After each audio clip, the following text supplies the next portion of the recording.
नमस्कार दोस्तों, मैं नितिन आपका स्वागत करता हूं विमर्श स्टडी सेंटर में। आज आप लोगों को भारतीय संविधान के प्रस्तावना के बारे में चर्चा करने जा रहा हूं। भारतीय संविधान की प्रस्तावना को संविधान का संक्षिप्त परिचय या संविधान का सारांश भी कहा जा सकता है। प्रस्तावना को 13 दिसंबर 1946 को पंडित जवाहरलाल नेहरू ने संविधान सभा में उद्देशिका नाम से पेश किया था, जो इस प्रकार है।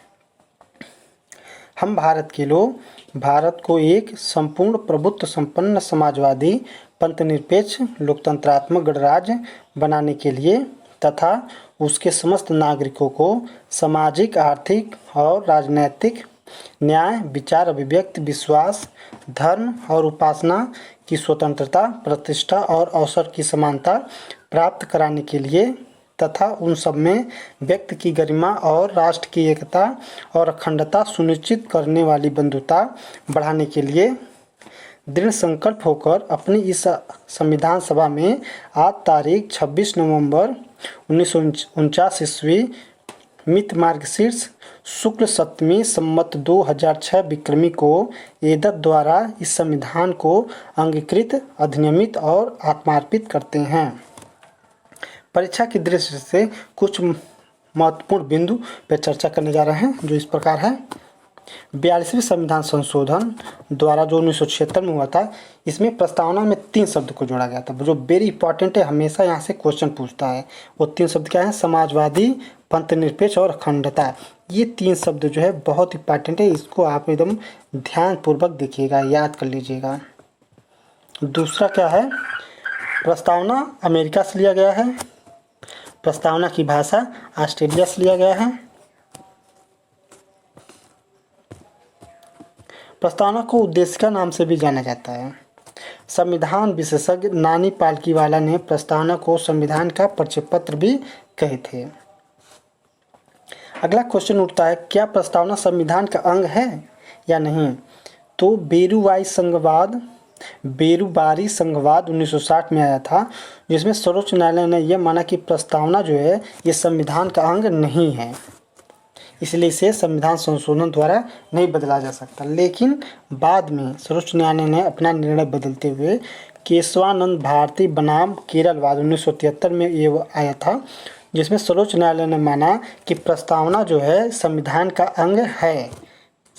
अंग है और इसमें संशोधन किया जा सकता है, लेकिन प्रस्तावना के मूल ढांचे में नहीं बदला जा सकता। मतलब मूल ढांचा को नहीं बदला जा सकता। परीक्षा की दृष्टि से कुछ बहुविकल्पी प्रश्न को हमने सॉल्व किया है, जो इस प्रकार है। संविधान की आत्मा किसे कहते हैं?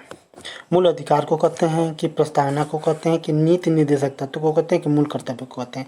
तो इसमें हमारा क्या है? बी ऑप्शन सही है। क्या है? B option. क्या है हमारा? प्रस्तावना को संविधान के आत्मा कहा जाता है। भारतीय संविधान की आत्मा को किसने कहा था कि प्रस्तावना जो है ये आत्मा है? तो पंडित जवाहरलाल नेहरू ने प्रस्तावना को भारतीय संविधान की आत्मा कहते हैं। और यहीं डॉक्टर बी.आर. अम्बेडकर आर्टिकल 32 को, अनुच्छेद 32 को भारतीय संविधान की आत्मा बताए थे। संवैधानिक उपचारों का अधिकार उसमें है। प्रस्तावना की भाषा किस देश से लिया गया है? तो ऊपर हमने चर्चा किया, तो वो आप जो पढ़ेंगे तो पता चल जाएगा कहाँ से लिया गया है। ऑस्ट्रेलिया से लिया गया है। भारतीय संविधान की प्रस्तावना किन शब्दों से शुरू होती है? तो अगर आप प्रस्तावना को पढ़ेंगे तो आपको सीधे पता चल जाएगा कि ऑप्शन ए है, हम भारत के लोग। भारतीय संविधान की प्रस्तावना में वर्णित लोकतंत्र को किस रूप में स्वीकारा गया है? राजनीतिक लोकतंत्र की, सामाजिक लोकतंत्र की, आर्थिक लोकतंत्र की, डी जो है उपयुक्त सभी। तो इसमें अगर आप पढ़ेंगे तो पता चलेगा कि उपयुक्त सभी, हमारा डी ऑप्शन सही है। अगला क्वेश्चन है, भारतीय संविधान के प्रस्तावना के अनुसार भारत के शासन की सर्वोच्च सत्ता किसमें निहित है? तो आप अगर ध्यानपूर्वक जानेंगे, पढ़ेंगे तो पता चलेगा कि जनता में निहित है। 42वें संविधान संशोधन द्वारा प्रस्तावना में किन शब्दों को जोड़ा गया था? समाजवादी, की पंथनिरपेक्ष, की अखंडता, की उपयुक्त सभी।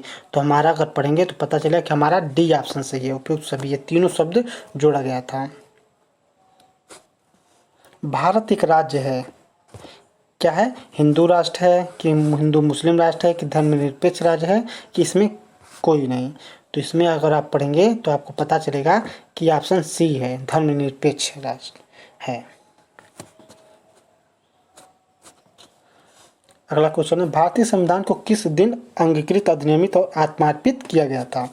तो अगर आप संविधान में पढ़ेंगे तो मित मार्गशीर्ष शुक्ल सप्तमी संमत 2006 विक्रमी, ये हमारा जो पहला ऑप्शन है यही सही है। बहुत इंपॉर्टेंट है, इसको आप लोग जरूर देखिएगा। नवा क्वेश्चन है, भारतीय संविधान की प्रस्तावना में हमारे देश का कौन सा नाम उल्लिखित है? तो आप पढ़ेंगे जैसे भारत है कि भारतवर्ष है कि इंडिया है कि हिंदुस्तान है कि ए और बी दोनों है कि ए और सी सही है। तो इसमें आप पढ़ेंगे तो ए और सी ऑप्शन एफ जो है सही है। अगला क्वेश्चन है कि प्रस्तावना को संविधान का अंग कब से माने जाने लगा? तो अगर आप पढ़ेंगे जो इससे पहले मैंने चर्चा किया है तो उससे आप पता चल जाएगा, केशवानंद भारती बनाम केरलवाद, जो ऑप्शन सी सही है। यही हमारा सही है, ऑप्शन सी सही है।